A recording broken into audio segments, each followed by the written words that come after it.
Assalamualaikum warahmatullahi wabarakatuh. Kali ini Padi akan mereaksi sebuah video yang menjelaskan tentang seorang Profesor Emeritus Datuk Dr. Asmah Haji Omar yang mengatakan keheranannya mengapa bahasa Indonesia perkembangannya melesat jauh, sedangkan bahasa Melayu Malaysia semakin turun jauh. Nah, beliau ini pernah belajar di Universitas Indonesia dan memperoleh gelar Sarjana Muda dan Sarjana Sastra Indonesia. Yuk, kita saksikan bersama-sama. Betul. Okey, jadi Prof, saya ada setelah membaca buku ini, saya sebenarnya hendak bertanya kepada Prof. Okey, sekarang ni kalau ikutkan buku itu, kalau ikutkan tajuk kecilnya ialah Kisah Bahasa dan Budaya Dua Negara, ya. Okey, soalan saya yang tentang aspek bahasanya, mengapakah pembakuan bahasa kebangsaan mudah dicapai oleh Indonesia berbanding dengan Malaysia, Prof? Ya, kalau tengok tajuk tu betul lah, kisah bahasa dan budaya. Jadi bahasa tu cakap tentang bahasa, budaya tentang secara am lah, kerana ini saya bukan ahli antropologi. Jadi apa yang saya lihat sebagai budak-budak lagi, umur 18 tahun saya pergi, tak tahu apa benda. Jadi bahasa Indonesia pun tak tahu, apa pun tak tahu. Jadi kalau kita tengok di situ, dan saya dapat memperhatikan sendiri. Lepas itu bila dah kerja di Universiti Malaya ketika kita sudah merdeka dan kita juga sudah mengambil bahasa Melayu sebagai bahasa kebangsaan.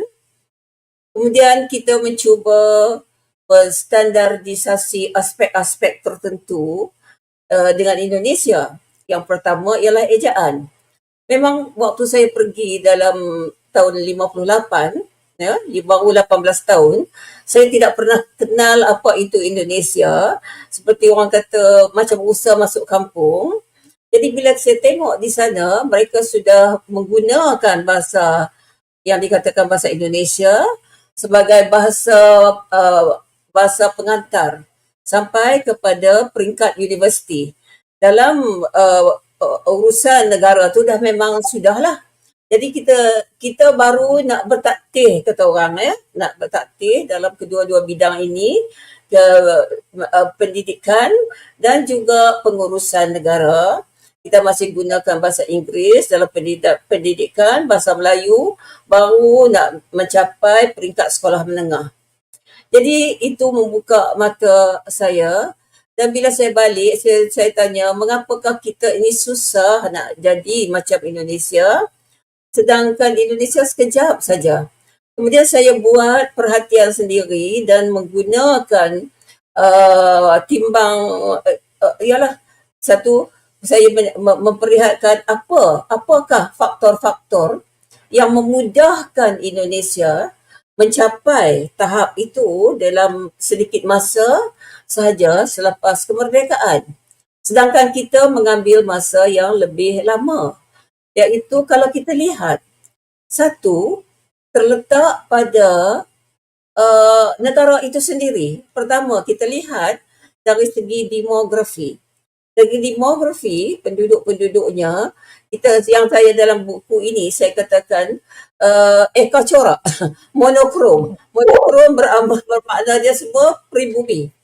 Pribumi yang bercakap bahasa Austronesia, dalam kumpulan bahasa Austronesia dan bahasa, kita katakan itu berasaskan bahasa Melayu. Banyak orang Indonesia dia tak suka nak kata itu bahasa Melayu. Tak apa, itu hak dia. Alright? Jadi, kita tengok mengapa cepat sampai mereka dapat mencapai taraf itu, kerana mereka menawarkan, pemimpin yang menawarkan suatu bahasa yang baru bagi semua, yang dikatakan bukan bahasa mana-mana suku etnik. Suku Melayu, mereka kata, oh ini bukan Melayu Riolingga. Kalau Zaidah tengok apa yang saya turunkan pendapat-pendapat mereka, bukan Melayu Riolingga, tapi Melayu Jadi, tetapi Melayu yang digunakan secara am di pelabuhan-pelabuhan. Itu seperti bahasa Kriol. Jadi semua orang Melayu sendiri pun dari Riau Lingga, dari Sumatera, mereka harus melihat bahasa itu sebagai suatu bahasa yang baru. Right? Kita lain. Bila kita capai merdeka, tiap-tiap negeri, 9 buah negeri di Semenanjung ini, sebelum itu sudah merupakan negara kecil tersendiri. Bebas.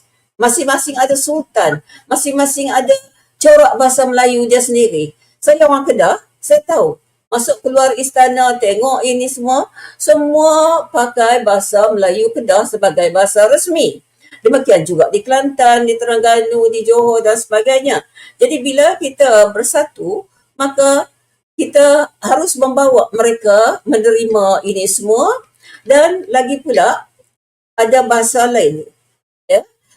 Dalam buku itu saya kata orang Indonesia ada orang Melaya waktu tu ada pak angkat. Masing-masing ada pak angkat. Pak angkat dia datang dari jurusan alam barat. Indonesia, Belanda, Malaysia, Melaya waktu itu, Inggeris. Dan sistem yang kita peroleh dari pak-pak angkat ni berbeza.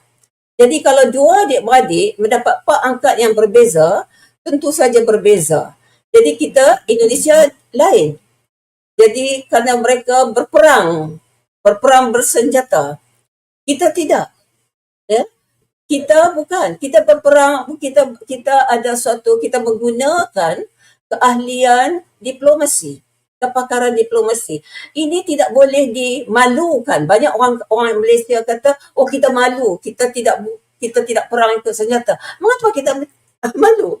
Dalam dunia sekarang ini, kita harus mempunyai kepakaran diplomasi. Jadi, Tengku Abdul Rahman, orang yang paling diplomatik, jadi kita tidak kehilangan banyak nyawa sama sekali dalam memperoleh kemerdekaan. Jadi di situ ada bezanya. Jadi beza dari segi sistem yang sudah ada, tradisi yang sudah ada, ya, apabila kita hendak mencapai kemerdekaan di bawah pak angkat yang berbeza. Itu adalah perbezaan yang utama. Makali Zaidah nak tanya lain, makali saya tidak memenuhi apa yang diinginkan oleh Zaidah di sini. Okey, Pro. Okey. Ya. Jadi kalau kita lihat, ya, tadi kata banyak perbezaan. Saya dah kata demografi berbeza. Mereka eka corak, mereka monokrom lah, kata monokrom. Kita ni banyak kromnya, berbagai corak. Ada bukan saja orang peribumi, kita ada orang Cina dalam peratusan yang amat tinggi kalau dibandingkan dengan Indonesia. Indonesia cuma buat 1% saja orang Cina, alright? Kita ada orang India, ya, semua bahasa yang berbeza. Dan dari zaman kolonial lagi, mereka mempunyai sistem pendidikan dan menggunakan bahasa mereka sendiri. Jadi semua ini kita mesti ambil perhatian. Indonesia tidak ada. Jadi jangan kata kita tidak berusaha. Ini yang saya nak perbetulkan orang kita. Orang kata kita tak berusaha kuat, kita ini Indonesia berusaha kuat. Saya tengok mudah saja. Ya? Dalam Sumpah Pemuda, ambil bahasa Indonesia. Ambil itu cepat.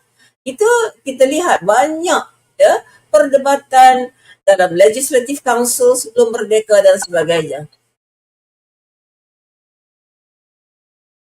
Ya, Prof. Dan tadi Prof ada sebut tentang eka corak. Indonesia lebih kepada eka corak. Eka corak?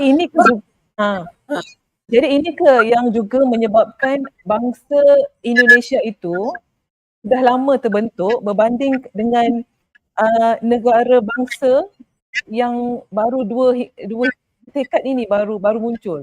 Adakah disebabkan itu?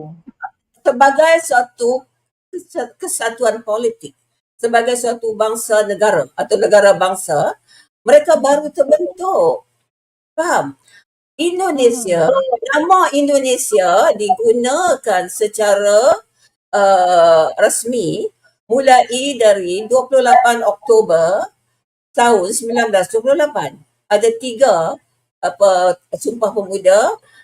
Jadi katakan bangsa itu bangsa Indonesia, tanah air Indonesia, bahasa Indonesia. Right?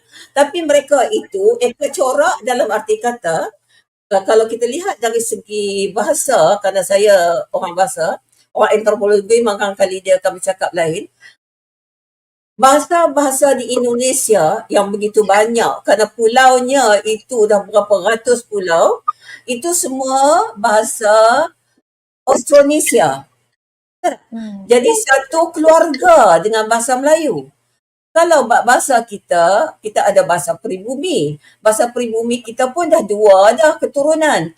Kita keturunan Austronesia sama Melayu, orang Sabah, Sarawak dengan Melayu Semenanjung, itu Austronesia. Tapi kita juga ada orang asli. Ada orang asli Melayu, ya, seperti Jakun, Temuan dan sebagainya. Tapi ada juga orang Senoi dengan orang Negrito. Mereka itu dari kumpulan linguistik atau keluarga linguistik yang berbeza sekali dengan kita. Mereka lebih dekat dengan Mon Khmer. Jadi kumpulan Austroasia. Lepas tu kita ada keluarga yang berbeza sama sekali yang kita tengok agak besar penuturnya di Malaysia, iaitu Cina. Keluarga Cina, ya. Sino-Tibetan, yang dipanggil Sino-Tibetan. Dan yang satu lagi, orang-orang dari India. Orang-orang dari India pula, kita boleh secara am pecahkan kepada 2 kumpulan linguistik. Kalau kumpulan linguistik yang berbeza, budayanya juga agak berbeza, iaitu yang Indo-Aryan. Indo-Aryan itu yang Northern India, India Utara, ya, seperti bahasa Pakistan yang digunakan di Pakistan lah, itu bahasa Hindustan. Bahasa Hindustan, bahasa Afghan pun ada di situ, bahasa Gujarati, bahasa Sindhi dan sebagainya. Itu Indo-Aryan merupakan ahli dari keluarga yang berbeza dengan yang di bawah, yang lebih banyak penduduknya di Malaysia, iaitu Dravidia. Dravidia tu orang Tamil, orang Telugu, orang Malayali. Mereka ini dalam kumpulan linguistik yang berbeza sama sekali. Dan mereka ini jauh lebih banyak dari segi bancinya, ya, banci penduduknya daripada golongan Aryan. Jadi masing-masing ni ada kumpulan, termasuk kumpulan linguistik yang sangat berbeza. Kalau kita nak katakan secara kasarnya, di Malaysia yang hanya 10% saja saiznya dari segi population, dari segi kawasan itu dengan Indonesia, kita mempunyai sekurang-kurangnya 5 keluarga bahasa yang berbeza, yang kita tahu bahawa budaya berasaskan bahasa atau bahasa juga berasaskan budaya. Lain dari Indonesia, dia satu. Itu yang saya katakan dia corak. Itu yang saya rasa memang menarik kan, antara bila berbincang tentang hubungan Malaysia dengan Indonesia, itu antara yang menarik lah, yang terdapat dalam buku ni. Ya. Okey Prof, ada satu lagi aspek budaya pula. Ada satu juga yang saya rasa menarik juga, iaitu seperti yang Prof tulis dalam pada halaman 206, iaitu tentang Profesor Sultan Takdir Ali Syabana. Ya. Pada ketika itu Pak Takdir adalah tokoh yang berucap utama. Dia memulakan ucapannya dengan sapaan tuan-tuan dan puan-puan. Belum dapat beliau bernafas selepas mengucap sapaan itu, bergegar satu dewan itu dengan teriakan, ini Indonesia, bukan Malaysia. Okay, apa yang Prof boleh, saya rasa cerita ini juga menarik. Ya. Tentang Ya, tuan dan perempuan, bapa, ibu. Ini pun budaya yang berbeza lah antara kita dan juga menimbulkan ia menyebutkan apa Prof tentang itu? Jadi saya katakan di situ, satu, kita kena tengok sikap orang Indonesia, rakyat Indonesia, mereka betul-betul mengawal ya apa yang menjadi ciri penting dalam kehidupan mereka, ciri bahasa dan ciri budaya. Dan dalam kalau Ali Syabana, alright, dia tinggal dia bekerja sebagai bos saya di Universiti Melayu selama 5 tahun. Dia biasa dengan ini. Jadi dia lihat dia dah biasa dengan cara-cara di sini. Ini kita katakan sosiolinguistik, penggunaan bahasa dan sosiolinguistik. Tapi bila dia tinggal lama di luar negeri, dia balik sana, dia lihat ada benda-benda yang seperti ini. Jadi saya tengok balik apa yang dia tulis sebelum itu, dan dia salah seorang lagi pakar sejarah yang terkenal, Profesor Sartono dari Gajah Mada.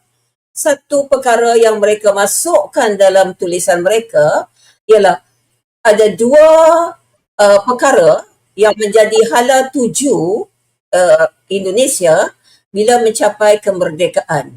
Dan dua hala tuju ini mereka sebut sebagai pembakuan, standardization. Kadang-kadang mereka tulis bahasa Inggeris, Pak Takdir dia banyak tulis bahasa Inggeris. Standardization, dan juga kita lihat satu pembakuan dan keseragaman. Ya. Jadi kita lihat ya, perkataan baku ni pun bila kita ambil dah jadi kacau. Kerana baku, kalau kita tak guna, kita tengok, saya guna baku dalam istilah uniformity. Alright? Satu lagi, pemodenan. Jadi mereka mahu dari awal mereka dapat kemerdekaan itu, Indonesia menjadi negara yang moden dan seragam semua. Dari segi penggunaan bahasa, dari segi budaya, ciri-ciri budaya, dari segi pakaian, dari ini semua. Jadi, seperti kata Zaidah tadi, dari segi bahasa kita lihat, mudah mereka mencapai suatu sebutan yang standard. Kerana ini suatu yang baru. Tak sama. Jadi orang Riau, orang Sumatera, kalau bercakap bahasa Melayu, orang Medan, dia bercakap macam orang Johor kan? Right? Atau dia ada pelet atau pelat Kampar ke, pelat Mindang ke semua. Bila dia cakap bahasa Indonesia, dia kena ikut betul-betul macam itu. Kalau tidak, dia kena macam dalam disebut itu. Ini saya tengok sekali. Jadi saya ada di situ. Pak Takdir mulakan, kerana dia bagi ucap utama, tuan-tuan dan puan-puan. Kena dia. Pasal mereka sudah sampai suatu uniformity, suatu pembakuan. Buang semua ciri-ciri yang lama. Tuan-tuan tak boleh. You alright? Jadi saya tahu kalau saya dah pergi ke Riau, ya, Kepulauan Riau, saya dah tahu di Sumatera juga, mereka mempunyai, saya kata linguistic etiquette, ya, dalam sosiolinguistik, sama dengan di Semenanjung. Tetapi bila mereka bercakap bahasa Indonesia, tak boleh. Right? Tengku dalam istana-istana yang tak boleh pakai tengku. Tapi bila mereka datang dia mereka tengku. Faham? Jadi tuan puan-puan tak boleh kerana itu menggambarkan feudalisme dalam kacamata dalam pendengaran orang Indonesia. Jadi misalnya ibu bapa-bapa. Jadi ibu dan bapa-bapa itu uniform. Pembakuan. Jadi lebih moden, feudalisme. Jadi bercakap juga tak boleh di semua dan sebagainya. Oleh sebab itu, kalau Cik Zaidah tengok, mereka kalau yang datang dari Medan, saya banyak juga hubungan di sana. Mereka bila datang ke Semenanjung, mereka bercakap macam kita. Tapi bila di itu, tak boleh. Incik-incik tak boleh dan sebagainya. Jadi lebih mudah orang luar belajar bahasa Indonesia kerana peraturan linguistiknya itu sangat mudah. Orang susah nak bahasa Melayu, saya terangkan dalam situ, kerana dia kena tengok apa orang tu, biografi orang tu apa. Alright? Hmm. Tak, dia dianggap tak tahu bahasa, tak tahu sopan santun. Jadi satu Betul, lagi pemodenan. Jadi moden itu dianggap buang semua yang lama. Itu pemodenan. Buang semua yang lama. Kita tengok tapi kita tidak. Kerana Melayu kita mempunyai sejarah yang lama. Kalau kita buang, hilanglah. Ya. Jadi kita tak boleh buang Melayu. Bahasa Malaysia tu pun tak kena. Sebab Malaysia baru 60 tahun 1983. Bahasa Melayu punya sejarah yang sangat panjang. Indonesia baru 4 tahun 45. Jadi bolehlah dia membaku kan atau nak memodenkan. Kalau kita buat macam hilanglah sejarah kita yang dulu. Takkan kita buang sejarah kita. Dan dari segi pemodenan juga, saya ambil juga kesempatan ini. Bila saya pergi, umur saya 18 tahun baru, saya tengok semua orang perempuan pakai gaun macam orang barat. Umur 80 tahun macam saya sekarang pun tak pakai gaun lagi. Kalau dia pergi kerja, kalau dia duduk di rumah, kalau dia keluar untuk majlis-majlis, makan malam majlis ini, dia baru pakai baju Jawa Bandung pendek tu dengan kain batik. Jadi yang lain tu, saya tengok kalau kita ni banyak bukan? Kita ni satu, kita pakai gaun waktu di sekolah atau di universiti saja kan?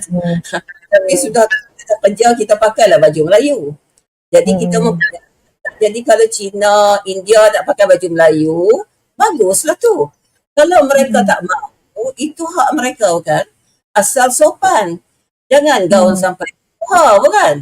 Jangan pakai sekolah. Tak. Jangan tukut dan sebagainya. Jadi itu nampak saya tengok pemodenan betul-betul. Jadi pemodenan, jadi keseragaman.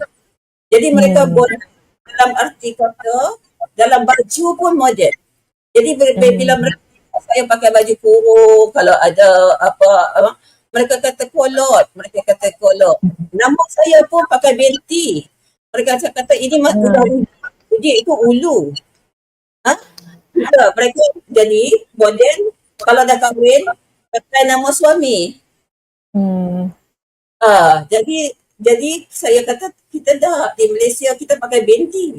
Saya pergi London, orang tanya. Di London orang tanya what do you put in your ini. Saya put Asmah Haji Omar. Don't ever take on my Haji. Right? Jadi mereka tahu itu. Jadi hal-hal yang seperti itulah yang membezakan Melaya waktu itu dengan Indonesia waktu itu. Saya lihat juga dari segi banyak hal lah yang saya tanya di situ. Tapi saya pun ikut jadi macam mereka lah dalam 5 tahun waktu itu. Kalau saya nak duduk pakai baju Melayu saya ada. Kalau embassy panggil untuk apa-apa ke, untuk ada majlis, sesuatu barulah saya pakai baju Melayu. Kalau tidak, saya pergi macam mereka juga. Jadi gambar mereka pun lupa bahawa saya orang asing.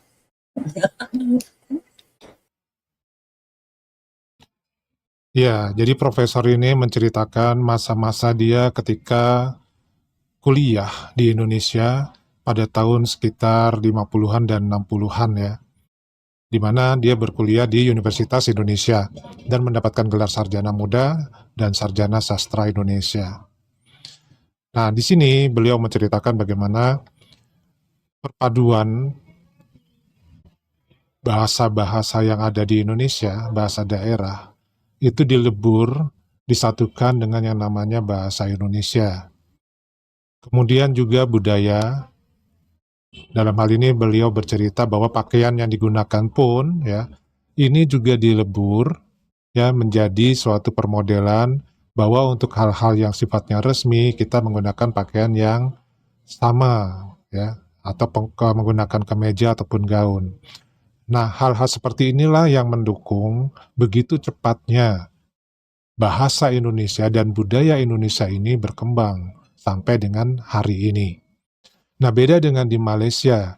Malaysia pada masa itu masih terpaku pada sejarah Melayu. Jadi kita sama-sama tahu bahwa memang Indonesia pun ada sejarah Melayu. Bahkan perdagangan kita ya, dari Aceh sampai dengan Bali sampai dengan Ambon itu adalah perdagangan dengan menggunakan komunikasinya bahasa Melayu. Ya. Tapi di sini bukan berarti bahwa bangsa Indonesia ini semuanya adalah yang sejenis, dan faktanya memang tidak demikian. Jadi penyebutan oleh Profesor tadi bahwa kita ini adalah satu kelompok ya, satu grup yang sejenis, itu saya rasa sih kurang tepat. Karena faktanya kita bahasa pun untuk daerah masing-masing ini ada perbedaan yang cukup jauh ya. Walaupun sama-sama bahasa Melayu, antara bahasa Melayu di Sumatera dengan bahasa Melayu di Sulawesi, ataupun di Kalimantan, ataupun di Jawa itu beda. Terutama dialeknya, itu beda jauh. Nah, sementara di Malaysia, penggambarannya adalah mereka tetap berpaku pada bahasa Melayu yang sejarahnya cukup panjang, selama berabad-abad ya. Namun di sini tidak ada penyatuan, padahal mereka mempunyai dialek yang berbeda-beda juga di Malaysia.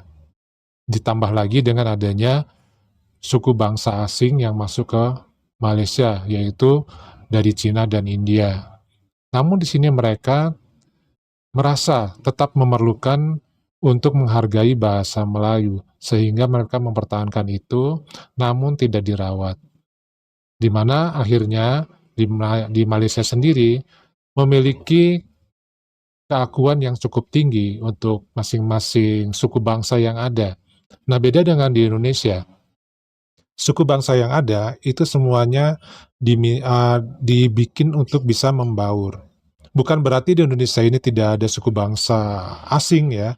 Dari zaman kerajaan, Indonesia ini sudah banyak suku bangsa asing. Jadi penjelasan dari profesor ini sebenarnya kurang tepat kalau di Indonesia ini cuma ada satu rumpun yaitu Austronesia, itu kurang tepat. Jadi itu pendapat dari Pak D sendiri ya, kira-kira seperti itu. Nah, di sini yang membedakan lagi adalah penjelasan bahwa bahasa Indonesia itu sebagai pemersatu bangsa kita ini adalah baru, yaitu tahun 1928. Ya memang bahasa Indonesianya baru, tapi kita kan sebelumnya pakai bahasa Melayu dalam komunikasi perdagangan antar daerah, antar kerajaan. Ya.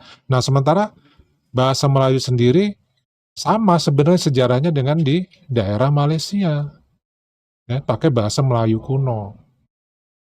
Itu sama. Jadi di sini menurut Pak D ini kurang tepat. Namun terlepas dari itu semua, kita punya masalah masing-masing ya. Setiap negara pasti punya permasalahan masing-masing. Cuman di sini alhamdulillah kita sudah tidak memikirkan lagi masalah bahasa kesatuan, sementara di Malaysia masih sampai saat ini membicarakan masalah bahasa kesatuan. Nah, kira-kira bagaimana pendapat teman-teman mengenai uraian ataupun ungkapan yang diceritakan oleh profesor dari Malaysia ini? Silakan ditulis di kolom komentar. Wassalamualaikum warahmatullahi wabarakatuh.